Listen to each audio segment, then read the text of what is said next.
రంజాన్ మాసాన్ని దిగ్విజయంగా పూర్తి చేసి మరో ఏడాదిలోకి అడుగు పెడుతున్న ముస్లింలకు రానున్న కాలంలో మంచి జరగాలని ఆకాంక్షించారు ఎమ్మెల్యే కూనంనేని సాంబశివరావు.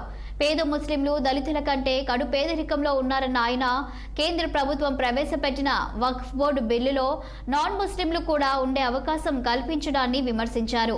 తెలంగాణ రాష్ట్రంలో 6,000 ఎకరాల వక్ఫ్ బోర్డు భూములు ఉన్నాయని ఎమ్మెల్యే తెలిపారు. భద్రాద్రి జిల్లా కొత్తగూడెం ఈద్గాలో రంజాన్ పండుగ సందర్భంగా ముస్లింలు ప్రత్యేక ప్రార్థనలు నిర్వహించారు. ముస్లింలతో కలిసి ఎమ్మెల్యే కూనంనేని సాంబశివరావు ప్రార్థనలు చేశారు. అనంతరం ముస్లింలకు రంజాన్ శుభాకాంక్షలు తెలిపారు.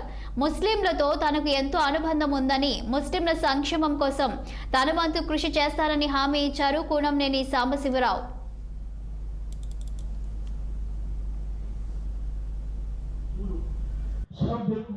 కొత్తగూడెంలో పాల్వంచంలో జరుపుకోవడం జరిగింది. ముఖ్యంగా ముస్లిం సోదరులు ఈనాటికి కూడా పేదరికంలో ఉన్నారు. పేరుకు మాత్రం నవాబులని అంటారు, ఆచరణలో వచ్చేసరికి ఇప్పటికి టైర్లు బాగు చేసిన టీ హోటల్లో కానీ లేకపోతే ఇతర ఎక్కడున్నా సరే కిట్ మిషన్లు కానీ ఈ పేదరికంలో ఉన్నటువంటి వాళ్ళంతా ఉన్నారు.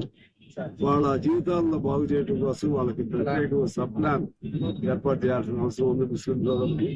అదేవిధంగా ఇప్పుడు ఈ వక్ఫ్ బోర్డు చట్టాన్ని మారుస్తూ కేంద్రంలో చట్టం వస్తుంది. అది అత్యంత ప్రమాదకరమైన చట్టం. మన భారతదేశ లౌకిక సాంప్రదాయాలకు రాజ్యాంగ స్ఫూర్తికి విరుద్ధమైనటువంటి చట్టం.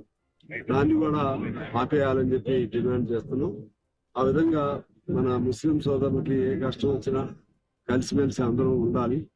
ముస్లింలైనా, హిందువులైనా, క్రిస్టియన్స్ అయినా, సిఖ్స్ అయినా, పార్సీకులైనా అందరూ కూడా కలిసి ఉంటేనే మన భారతదేశం. కొత్తగూడెంలో